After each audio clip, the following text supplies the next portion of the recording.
इन अल्हम्दुलिल्लाह वस्सलातु वस्सलामु अला रसूलिल्लाह अम्मा बाद अऊज़ु बिल्लाहि मिनश शैतानिर रजीम।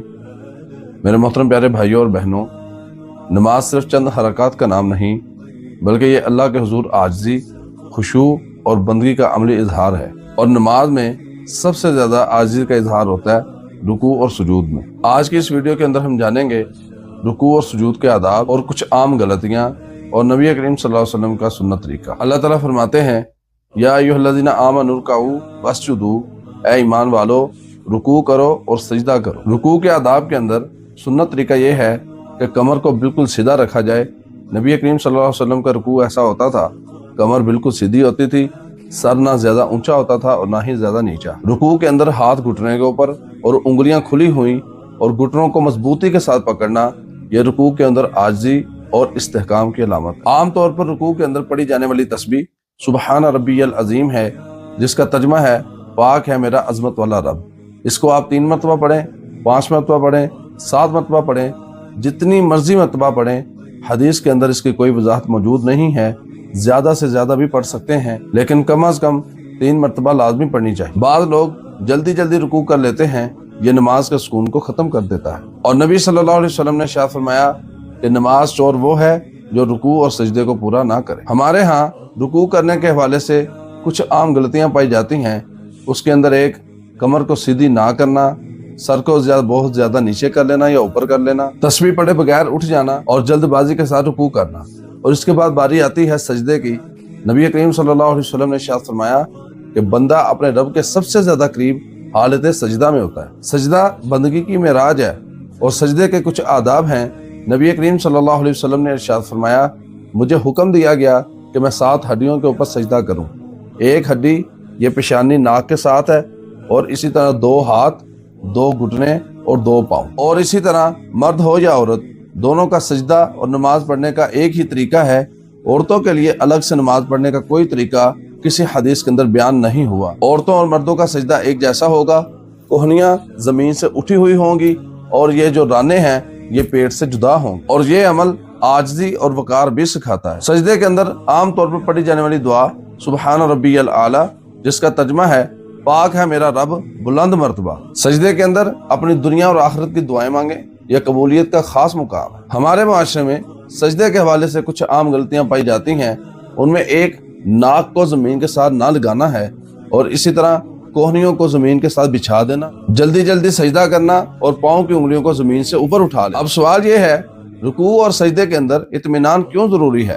क्योंकि नबी करीम सल्लल्लाहु अलैहि वसल्लम ने एक बंदे को नमाज पढ़ते देखा, 3 मरतबा उसको लुटा दिया कि जाओ जाकर नमाज पढ़ो, तुमने नमाज नहीं पढ़ी, क्योंकि वो अपने रुकू और सजदे के अंदर इत्मीनान नहीं कर रहा था। मेरे भाइयों और बहनों, नमाज का हुस्न रुकू और सुजूद में छुपा हुआ। अगर हम इनको दुरुस्त कर लें तो इंशाअल्लाह हमारी नमाज जिंदा हो जाएगी। आइए आज ही अहद करें कि हम रुकू और सुजूद को सुकून से करेंगे, सुन्नत नबी सल्लल्लाहु अलैहि वसल्लम को अपनाएंगे, नमाज को बोझ नहीं बल्कि राहत बनाएंगे। अब चलते हैं उस अहम सवाल की तरफ जो अक्सर औकात पूछा जाता है कि क्या रुकू और सजदे के अंदर एक से ज्यादा दुआएं पढ़ सकते हैं और कौन सी दुआएं पढ़नी चाहिए, और सजदे के अंदर क्या अपनी जुबान में दुआ मांगना जायज है? इस हवाले से सबसे पहले ये बात अपने जहन में रखिए कि नबी करीम सल्लल्लाहु अलैहि वसल्लम ने इरशाद फरमाया, अम्मर रुकू फअज़्ज़िमू फ़ीहि रब, के रुकू के अंदर अपने रब की अजमत को बयान करो। अम्मा सुजूदु फज्तहिदू फ़ी दुआ, और सजदे में दुआ में खूब कोशिश करो। इस हदीस से मालूम हुआ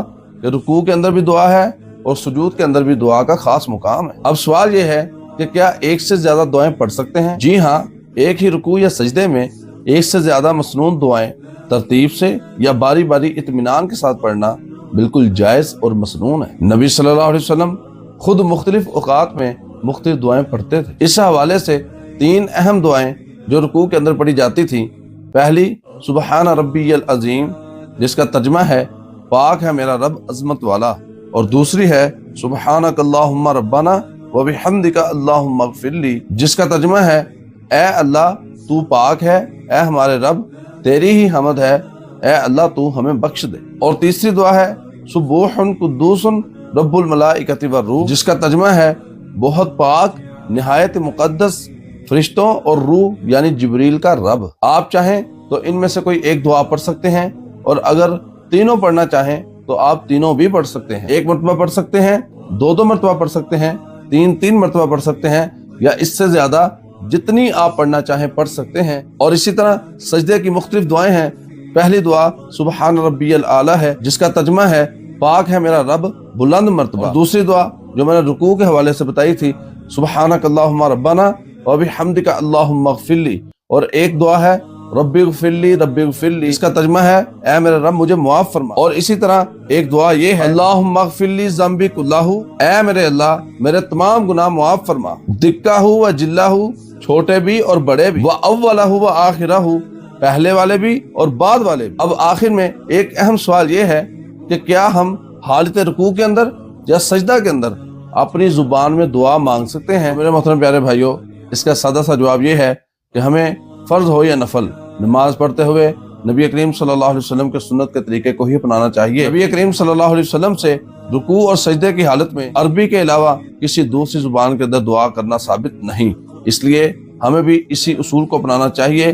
عربی زبان کے علاوہ کسی اور زبان میں دعا نہیں کی جا سکتی، اور اگر آپ کو عربی آتی ہے اور آپ عربی کے اندر کوئی دعا مانگنا چاہیں تو یہ بھی خیال رکھا جائے کہ اس دعا کا مفہوم اور مطلب بالکل واضح اور سنت کے طریقے کے مطابق ہونا چاہیے۔ اور یہ بات بھی یاد رکھیں کہ سجدے کی حالت میں دل کی بات کہنا افضل ہے، کہ صرف ایک تسبیح پڑھ کر اٹھ جانا، جلدی بغیر خشوع کے سجدے کرنے، سجدے کو دعا کا موقع نہ سمجھنا، جلدی نماز ادا کرنا۔ یہ بات ذہن میں رکھیے کہ نبی کریم صلی اللہ علیہ وسلم نے ارشاد فرمایا بندہ اپنے رب کے سب سے زیادہ قریب سجدے میں ہوتا ہے۔ میرے محترم پیارے بھائیوں اور بہنوں، رکوع اور سجود صرف جسم کا جھکنا نہیں بلکہ یہ دل کا جھکنا ہے۔ آئیے رکوع اور سجود کو طویل کریں، ایک سے زائد مسنون دعائیں پڑھیں، اپنی نماز کو زندہ کریں۔ اللہ سے دعا ہے کہ اللہ ہمیں رکوع اور سجود کا حق ادا کرنے والا بنائے اور ہماری دعاؤں کو قبول فرمائے، ہمارے رکوع اور سجود کو اپنی رضا کا ذریعہ بنائے، اور اللہ تعالی ہمیں نماز قائم کرنے والوں میں شامل فرمائے۔